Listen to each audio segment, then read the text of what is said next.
नमस्कार। तीखी नज़र में आज बात करते हैं कुमाऊं के सबसे बड़े अस्पताल सुशीला तिवारी राजकीय चिकित्सालय, जो राजकीय मेडिकल कॉलेज हल्द्वानी के अधीन संचालित है।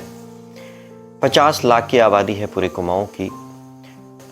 6 जिले शामिल हैं, जिसमें नैनीताल, उधम सिंह नगर, अल्मोड़ा, पिथौरागढ़, चंपावत, बागेश्वर। अब हम बात करते हैं कि उसके इलाज की स्वास्थ्य सुविधाएं पहाड़ों में अभी भी पर्याप्त नहीं हैं और अधिकांश मरीजों को हल्द्वानी डॉक्टर सुशीला तिवारी अस्पताल यानी STH में ही रेफर किया जाता है, क्योंकि यहाँ पर इलाज मिलने की अच्छी संभावना रहती है। फैकल्टी भी है और संसाधन भी हैं।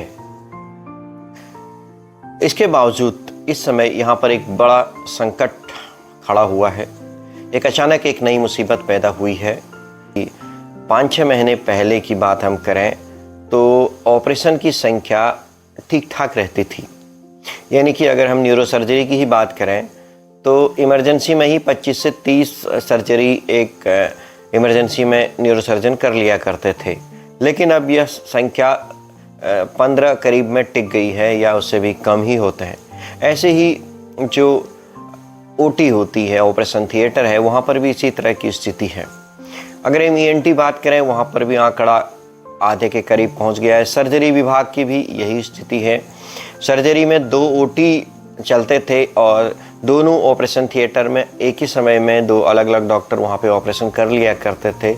अब सिर्फ एक ऑपरेशन थिएटर संचालित है।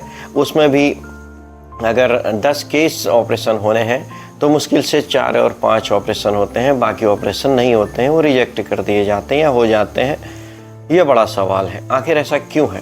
पहले जहाँ मरीजों की संख्या ज़्यादा रहती थी, अब अचानक ऑपरेशन ऐसा क्या हो गया कि कम होने लगे हैं और ऑपरेशन के लिए मरीज फिट नहीं है। अगर वही मरीज कहीं यहाँ से ऑपरेशन न होने से परेशान होकर 2-3 महीने तक भटकता रहता है और फिर प्राइवेट अस्पताल में चला जाता है तो उसका तुरंत ऑपरेशन हो जाता है। तो क्या वहाँ पे वो ऐसी कौन सी एनेस्थीसिया की डोज उसे मिल जाती है और उसका ऑपरेशन हो जाता है? और सरकारी अस्पताल जहाँ गरीबों के लिए एक बड़ी उम्मीद होती है, कौन सी दिक्कत हो गई कि वो ऑपरेशन नहीं हो पा रहे हैं?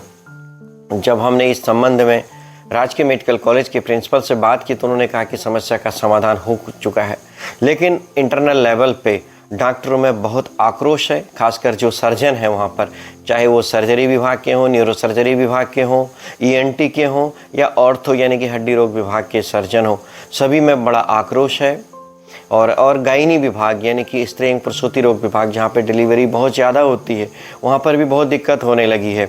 चिकित्सा शिक्षा मंत्री से मेरा अनुरोध है कि वह इस मामले में जांच करें और देखें वास्तव में इतनी बड़ी समस्या यहाँ पर क्यों हो गई है, कुमाऊं के मरीजों को क्यों दिक्कत आ रही है। इतना बड़ा अस्पताल है जहाँ अच्छी सुविधाएं मिलनी चाहिए थी, अचानक वहाँ पे ऑपरेशन कम होना एक गंभीर सवाल पैदा करता है पूरे सिस्टम के लिए, जहाँ पर और अच्छी सुविधा होनी चाहिए और बेहतर वहाँ पर इलाज मिलना चाहिए और जहाँ राहत मिलनी चाहिए थी वहाँ और कठिनाई और परेशानी और मरीजों के भटकने की स्थिति ज़्यादा हो गई है। इसका समाधान चिकित्सा शिक्षा मंत्री जल्द ही लेंगे और इसका समाधान करेंगे। इससे मैं गुजारिश करता हूं कि मरीजों को, कुमाऊं के मरीजों को जल्द ही बेहतर लाभ मिल सके। नमस्कार।